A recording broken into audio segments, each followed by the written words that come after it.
Di tengah-tengah kesibukan gue yang padat, gue harus terus update Opsiana Podcast setiap minggu. Rekam, edit, upload itu nggak bakal bisa selesai dalam sehari, apalagi harus pindah-pindah aplikasi. Aduh, repot banget deh. Tapi sekarang gue bisa nyelesain semuanya dalam waktu 10 menit aja, karena gue pakai Anchor. Rekam, edit, dan upload semuanya dalam satu aplikasi aja tanpa perlu pindah-pindah. Jadi nggak perlu takut lagi deh sama yang namanya deadline. Kalian nggak percaya? Langsung aja deh cobain Anchor dan mulai karya kalian di sana.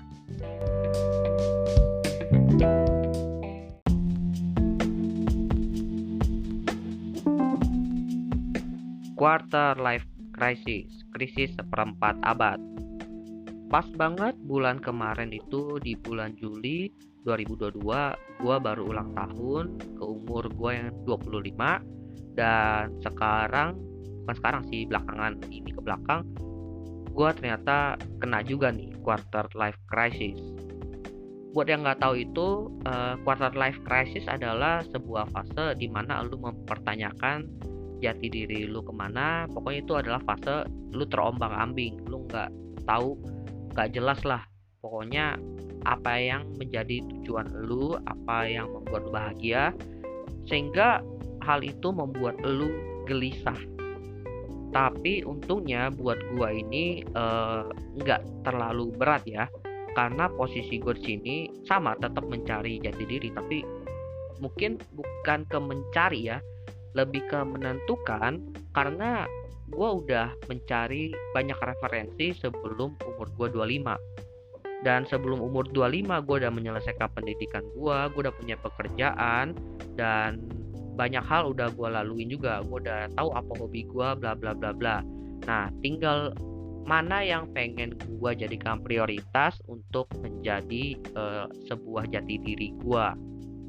Kalau gue lihat di sini, ini bukan cuma tentang menentukan jati diri juga sih, tapi ini juga memberikan gambaran tentang masa depan yang akan lu ambil itu seperti apa. Memang sempat beberapa hari ke belakang itu gue merasa hampa aja gitu. Kayak apa sih tujuan hidup gue?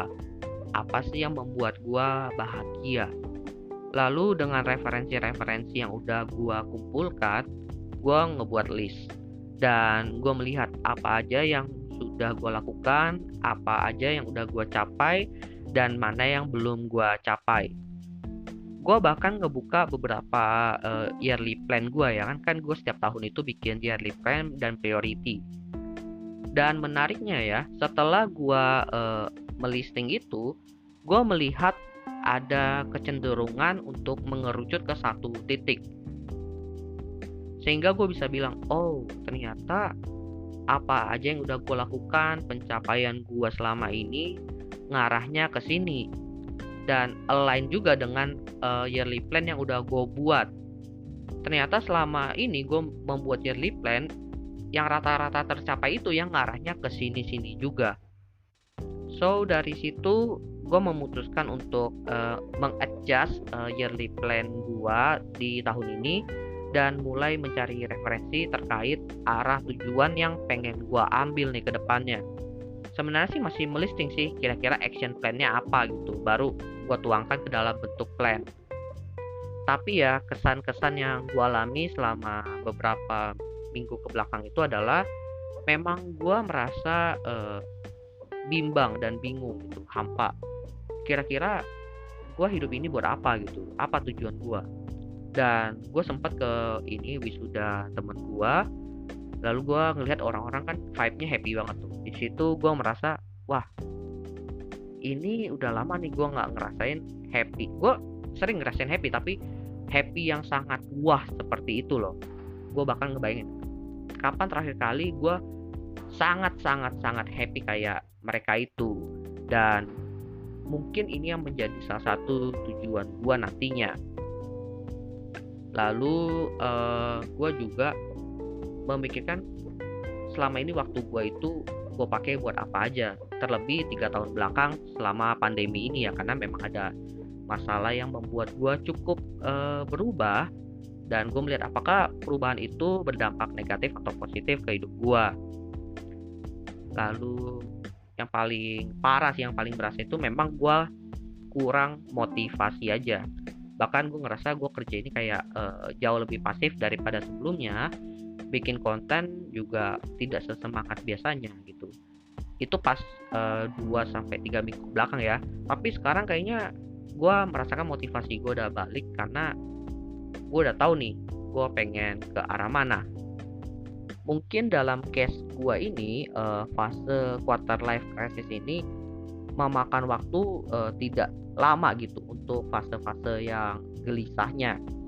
Sedangkan kalau gue dengar cerita teman-teman gue, rata-rata itu bisa lumayan lama, ada yang 6 bulan, setahun gitu. Kalau gue cuma sebentar, mungkin terbantu dengan referensi-referensi yang udah gue miliki sebelum umur 25 ini. Dan emang gue orangnya penasaran juga sih. Lalu gue juga bukan tipe orang yang suka membandingkan diri gue dengan orang lain sih. Apalagi dengan ngebuka sosmed, oh lihat nih ada yang udah married, lihat nih ada yang udah sukses. Gue nggak tipe-tipe yang kayak gitu ya, karena gue tahu apa yang menjadi penghalang, apa yang menjadi sebuah motivasi buat gue. Dan ya, ini bukan excuse, tapi gue tahu apa yang membedakan gue dengan orang lain gitu. Ya intinya sih lebih ke gue orangnya nggak pedulian juga sih. Untungnya gitu, gue orangnya cuek banget lah, santai aja gitu. Mungkin buat teman-teman pendengar yang usianya juga sama 25 tahun atau mungkin di atas itu, atau mungkin di bawah, mungkin masih di 24 tapi udah ngerasain ini, mungkin akan terasa berat di awal, dan mungkin juga waktunya tidak secepat gua, bisa jauh lebih lama. Tapi yang pasti adalah untuk melewati ini kita itu harus tahu dulu, kita harus kenal dengan diri kita sendiri. Kita itu pengennya apa, lalu apa yang menjadi sesuatu yang membuat kita jauh lebih bahagia gitu. Jujur aja sih, karena kalau lu berada di fase ini tanpa mempersiapkan banyak hal, bisa mengganggu gitu. Gue aja yang udah punya referensi banyak sampai kesulitan bikin konten karena gue merasa hampa gitu, bingung mau ngapain, gak ada semangatnya. Ya untungnya gue cuma kosong seminggu karena gue udah bikin ini ya, konten bang, dan sekarang gue lagi ngisi lagi nih konten bang.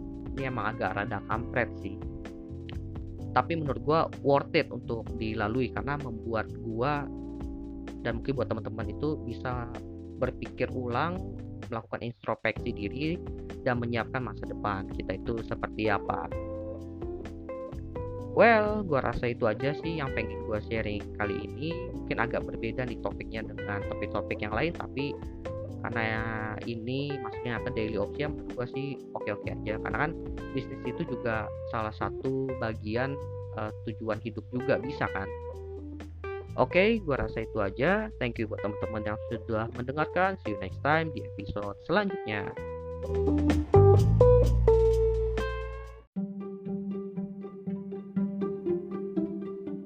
Halo semuanya, ayo follow akun sosial media Opsiana Podcast di @opsianamedia. Kalian bisa temukan di Instagram dan juga TikTok, karena di sana akan banyak konten-konten menarik dan tentunya update terkait episode terbaru dari Opsiana Podcast. Oleh karena itu, ayo cepat di follow sehingga tidak ketinggalan update terbarunya. Terima kasih dukungannya teman-teman, jangan lupa di follow dan juga see you next time di episode lainnya.